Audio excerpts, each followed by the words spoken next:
The village of Kaskik sat at the edge of the Alaskan wilderness, hundreds of miles from the nearest city. In winter, the sun barely appeared above the horizon. Endless forests stretched across frozen valleys, and jagged mountains loomed like silent giants against the dark sky. Most people who lived there respected the wilderness. They understood that Alaska could kill a person faster than almost anywhere else in America. But the people of Kaskik feared something even more than the cold. They feared Nunatak Lake. The lake was located about 10 miles north of the village, hidden among dense spruce forests and surrounded by steep cliffs. It looked beautiful from a distance. During winter, its frozen surface sparkled beneath moonlight like a sheet of glass. Tourists occasionally tried to visit it, but locals always warned them away. No one stayed near the lake after dark. No one camped there. No one fished there. And nobody spoke openly about the disappearances. Ryan Walker learned this shortly after arriving in Kaskik in November 2018. At 31 years old, Ryan worked as a communications technician. His company had sent him to repair weather monitoring equipment scattered throughout the Alaskan wilderness. The assignment was supposed to last 3 months. He never imagined it would change his life forever. Ryan rented a small cabin near the edge of town. The first few weeks were uneventful. He spent his days driving snow-covered roads and repairing damaged equipment. The locals seemed friendly enough. Yet whenever conversations drifted toward Nunatak Lake, people became uncomfortable. They changed subjects. They left the room. Or they simply stared at him with expressions he couldn't understand. One evening, Ryan entered the village diner after work. The place was crowded. Snow battered the windows outside, while residents drank coffee and shared stories. Ryan overheard 2 older men discussing hunting trails. One mentioned Nunatak Lake. Immediately, the other man crossed himself. Ryan noticed.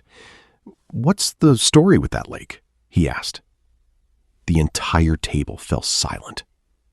One of the men, a gray-haired hunter named Walter Briggs, slowly looked up.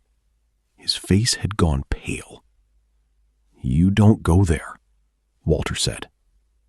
Ryan laughed. "It's just a lake."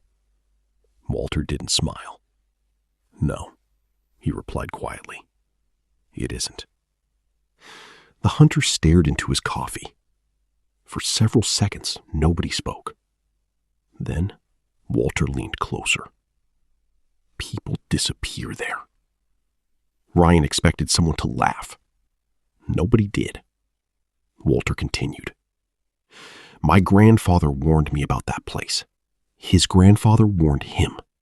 The natives avoided it long before settlers arrived." "What happens there?" Ryan asked. The old man's hands trembled slightly. "The lake calls people." Ryan frowned. "Calls people?" Walter nodded. "You hear a voice, usually someone you know, someone you trust." The diner had become completely silent. Even people at nearby tables were listening. "The voice asks for help," Walter whispered. "It sounds lost, afraid." Ryan rolled his eyes. "You're serious?" Walter's expression hardened. 3 months ago, my nephew heard his dead wife calling from the woods." Ryan stopped smiling. Walter continued. "He followed her voice toward Nunatak Lake." The old hunter looked toward the window. They never found him. Outside, snow continued falling. For the first time since arriving in Alaska, Ryan felt uneasy. But he still didn't believe the stories. That would soon change. 3 weeks later, a massive blizzard struck Kaskik. Winds reached nearly 70 miles per hour. Visibility dropped to almost zero. The storm lasted 38 hours. When it finally ended, 19-year-old Jacob Miller was missing. His parents reported hearing their front door open shortly after midnight. They assumed Jacob had gone to check something outside. He never returned. Search teams found footprints leading away from the house. The tracks headed north, toward Nunatak Lake. Then they vanished. No body was ever recovered. The village mourned. Yet beneath the sadness was something else. Fear. A deep, familiar fear, as though everyone already knew what had happened. Ryan joined several search parties. For 4 days, they combed forests and frozen trails. Nothing. On the 5th day, Ryan noticed something strange. Near the shoreline of Nunatak Lake, dozens of footprints covered the snow. Some appeared fresh. Others looked months old. Many seemed to emerge directly from the frozen lake itself. The tracks led into the forest. None returned. When Ryan pointed this out, the search leader immediately ordered everyone away from the area. No explanation was given. That night, Ryan couldn't stop thinking about the footprints. Something felt wrong. Very wrong. A week later, another person disappeared. Then another. Both vanished after reporting strange sounds near their homes. The similarities bothered Ryan. He began researching local records. The results shocked him. Disappearances near Nunatak Lake stretched back more than 100 years. Hunters, fishermen, travelers, entire families. Many had last been seen walking toward the lake. Several witnesses claimed the victims appeared calm, almost hypnotized, as though following someone or something. One newspaper article from 1952 described a woman who walked barefoot through snow during a blizzard. Neighbors watched from their windows. She kept speaking to someone invisible. Hours later, she vanished. The trail ended at Nunatak Lake. Ryan spent entire nights reading reports. Every case shared one disturbing detail. The victims heard voices before disappearing. Sometimes they belonged to living people. Sometimes they belonged to the dead. Always someone familiar. Always someone trusted. Then, Ryan began hearing them too. It started one night around 2 a.m. He woke suddenly. At first, he wasn't sure why. The cabin was silent. Then he heard it. A faint voice outside. Ryan. His body froze. The voice belonged to his mother. It sounded distant, weak, as though carried by wind. Ryan, help me. His heart raced. That was impossible. His mother lived in Oregon. Ryan grabbed a flashlight and rushed outside. Snow covered the ground. No footprints. No people. No sound. The forest stood motionless beneath moonlight. The voice was gone. Ryan returned inside. He convinced himself it had been a dream. Yet the following night it happened again, and the night after that. Each time the voice sounded closer, more desperate, more real. Then the footsteps started. Slow, deliberate, circling the cabin. Crunch, crunch, crunch. Ryan. He repeatedly checked outside. Nothing. No tracks, no evidence, only darkness. Sleep became impossible. His nerves frayed. He stopped telling people what he experienced because he feared sounding crazy. Then came the nightmare. Ryan dreamed he stood beside Nunatak Lake. The sky above was completely black. Not dark, black, as though stars no longer existed. Something moved beneath the frozen surface. A massive shadow, far larger than any animal. The ice began cracking. Long fractures spread across the lake. Then hundreds of pale faces appeared beneath the surface. Men, women, children. Their eyes were open. Their mouths moved silently. Suddenly, one face pressed against the ice. Jacob Miller, the missing teenager. His lips formed words. "Help us." Then another face appeared. And another. Soon thousands stared upward, all speaking silently, all trapped beneath the ice. Ryan woke screaming. His sheets were soaked with sweat. Yet what terrified him most wasn't the dream. It was the sound coming from outside. Someone was knocking on his front door. 3 slow knocks. Knock. Knock. Knock. Ryan looked at the clock. 3:17 a.m. The knocking continued. Knock. Knock. Knock. He grabbed a flashlight and approached the door. Every instinct screamed not to open it. But curiosity won. Outside, someone was knocking on his front door. 3 slow knocks. Knock, knock, knock. Ryan looked at the clock. 3:17 a.m. The knocking continued. Knock, knock, knock. He grabbed a flashlight and approached the door.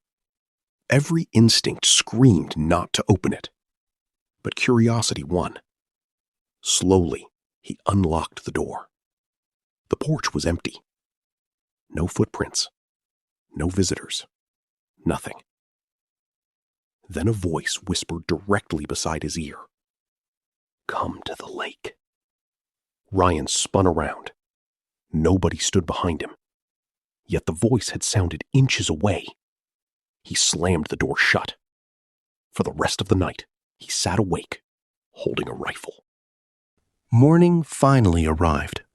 Ryan decided he needed answers. Real answers. He drove to Walter Briggs' cabin. The old hunter listened carefully as Ryan described everything. The voices, the footsteps, the dreams. When Ryan finished, Walter looked devastated. "As soon as it starts talking to you," the old man said quietly, "it never stops." Ryan stared. "What starts talking?" Walter hesitated. Then he revealed something he had never told anyone outside his family. In 1978, Walter's younger brother disappeared near Nunatak Lake. Search teams never found him. 6 months later, Walter heard his brother's voice outside their house, calling for help, begging to be rescued. Walter followed the sound into the woods. It led directly toward the lake. Fortunately, their father stopped him before he reached it. Walter never forgot what happened next. The voice changed. Instantly. It transformed from his brother's voice into something else. Something inhuman. Something ancient. Walter's face turned pale. As pale as he remembered. "It laughed," he whispered. Ryan felt chills. What exactly is at that lake? Walter slowly shook his head. "I don't know." The hunter stared toward the snowy mountains. "But whatever it is," his voice trembled, "it has been there a very long time." That evening, Ryan made a decision that would haunt him forever. He was going to visit Nunatak Lake alone and discover the truth for himself. Something ancient. The next evening, Ryan loaded his truck with supplies and headed toward Nunatak Lake. The sun had already disappeared behind the mountains. Alaska's winter darkness swallowed the landscape long before night officially arrived. Snow drifted across the road, and the headlights illuminated endless walls of black spruce trees. Every mile increased the uneasy feeling in Ryan's stomach. He kept remembering Walter's warning. As soon as it starts talking to you, it never stops. After nearly 30 minutes of driving, he reached the trail leading to the lake. The forest was silent. Too silent. Even the wind seemed absent. Ryan grabbed a flashlight, a rifle, and a portable camera before beginning the walk. Snow crunched beneath his boots. The beam of his flashlight cut through the darkness. After 15 minutes, he saw the lake. Nunatak Lake stretched before him like a frozen ocean. Moonlight reflected across the ice. At first, everything appeared normal. Then Ryan noticed something strange. The center of the lake wasn't frozen. A perfectly circular patch of black water remained open despite temperatures far below freezing. Steam rose from its surface. Ryan felt a chill run down his spine. That shouldn't have been possible. Slowly, he approached. The closer he got, the colder the air became. His flashlight illuminated the water. The surface appeared completely black. Not dark blue, not gray. Black, like an endless void. Then he heard it. Ryan. His mother's voice, coming from the water. Ryan froze. The voice sounded exactly like her. Every detail, every tone, every emotion. "Ryan, please help me." The sound came from directly beneath the surface. His hands trembled. Logic told him it wasn't real. Yet part of his brain desperately wanted to believe. "Mom," he whispered. Immediately, the water rippled. The voice grew stronger. "Please, I'm trapped." Ryan stepped closer. Then another voice emerged. His father. A man who had died of cancer 8 years earlier. "Son." Ryan's heart nearly stopped. The voice was perfect. Identical. Exactly as he remembered.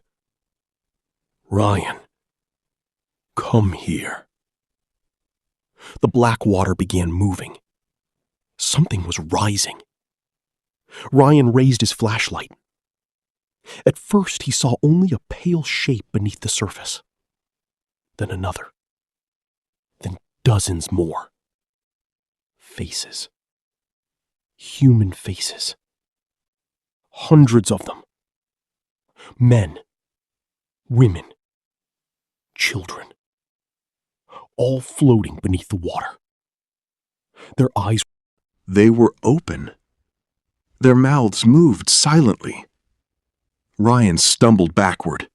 The beam shook violently in his hands. One face suddenly pressed against the surface. Jacob Miller. The missing teenager. His eyes were wide with terror. His lips moved. This time, Ryan understood the words. Run. Then every face disappeared. The lake exploded. A massive shape surged upward beneath the water. Ryan barely had time to react before a deafening scream echoed across the lake. The sound wasn't human. It wasn't animal. It sounded like thousands of voices screaming simultaneously. Ryan turned and ran. Behind him, the ice cracked. Boom. Boom. Boom. The sound followed him toward shore. Something enormous moved beneath the frozen lake. Something fast. Much too fast. Ryan sprinted through the forest. Branches whipped across his face. His lungs burned. Still, the sound continued, following him, hunting him. At last, he reached his truck. He jumped inside and drove away. Only when the lake disappeared behind the trees did the sounds finally stop. But the nightmare was just beginning. The following morning, Ryan reviewed the camera footage. His blood turned cold. The camera had captured the faces. Hundreds of them. They were real. Not hallucinations, not reflections. Real. And among them, Ryan recognized several missing villagers. People who had vanished years earlier. Some should have been dead for decades. Yet their faces looked unchanged, as though time itself had stopped for them. Ryan immediately showed the footage to Walter. The old hunter watched silently. When it ended, his hands were shaking. "Dear God," he whispered. For a long moment, neither man spoke. Then Walter disappeared into another room. When he returned, he carried a weathered leather journal. This belonged to my grandfather. Ryan opened it carefully. Most entries dated back to 1934. Many described strange events near Nunatak Lake. But one passage stood out. According to the journal, an Inuit elder had once explained the truth behind the lake. Long before European settlers arrived, local tribes believed a creature lived beneath the water. They called it the listener. The entity could hear every voice, every memory, every grief. Over centuries, it learned to imitate people perfectly. It lured victims into the lake using the voices of loved ones. Then it kept them. Not merely their bodies, their minds, their memories, their voices. The journal contained one final warning. If the listener learns your name, it will never stop calling. Ryan slowly closed the journal. Because for weeks, something had been calling his name. That evening, another resident disappeared. Then another. Fear spread through Kaskik. People stopped leaving their homes after sunset. Doors remained locked. Windows stayed covered. The village felt abandoned. 3 nights later, Ryan woke to knocking. Knock. Knock. Knock. He checked the clock. 3:17 a.m. Exactly the same time. Again. The knocking came from beneath the floor. Then, a familiar voice whispered, "Ryan." Jacob Miller, the missing teenager. "Don't let it find you." Ryan sat frozen. The voice continued, "It's getting closer." Then, silence. The next morning, he found wet footprints inside the cabin. They began at the front door and ended beside his bed. Ryan knew then that whatever lived beneath Nunatak Lake was no longer staying near the lake. It was coming for him. Over the following week, the activity intensified. Voices echoed through his cabin every night. Objects moved by themselves. Windows fogged from the inside. Messages appeared in the condensation. Come home. We miss you. Come to the water. Ryan stopped sleeping. His appearance deteriorated rapidly. Dark circles formed beneath his eyes. His hands constantly shook. Yet despite the fear, one question consumed him. What exactly was trapped beneath the lake? He needed answers, and there was only one place to find them: the lake itself. 2 days later, Ryan returned. This time, he wasn't alone. Walter accompanied him. So did Sheriff Dan Mercer. The 3 men carried cameras, ropes, weapons, and portable sonar equipment. Snow fell heavily as they reached the shoreline. Everything looked normal until they activated the sonar. The screen immediately filled with signals. Thousands of signals. Human-shaped signals. Standing on the lake bottom. The sheriff stared in disbelief. That's impossible. Ryan agreed. The lake wasn't large enough to contain that many people. Yet the readings remained. Thousands. Motionless. Watching. Then the sonar detected something deeper. Much deeper. A cavern beneath the lake. And inside it, something enormous. The shape dwarfed everything else. The sheriff's face turned pale. What the hell is that? Nobody answered. Suddenly, the screen went black. At the same moment, voices erupted across the lake. Hundreds, thousands, calling names, screaming, crying, begging. Ryan heard his mother. Walter heard his brother. The sheriff heard his dead wife. All at once, all around them. Then the ice cracked. A massive fracture raced across the frozen surface. The lake began opening. Water surged upward. And from the darkness beneath emerged faces. Thousands upon thousands of faces. Their mouths opened simultaneously. "Join us!" Walter screamed. The sheriff fired several shots. The bullets vanished into the water. Then something rose behind the faces, a shape larger than any animal Ryan had ever imagined. At first, he saw only eyes, dozens of them, glowing beneath the surface. Then mouths, hundreds of mouths covering a single enormous body. Each mouth spoke with a different voice. A child, an old woman, a man, a teenager, all talking simultaneously. The sound shattered Ryan's sanity. It wasn't merely noise. It felt alive, like something crawling through his mind. The creature rose higher. The water around it churned violently. Ryan finally understood why nobody escaped. The thing wasn't hunting people for food. It was collecting them, absorbing them, keeping them forever.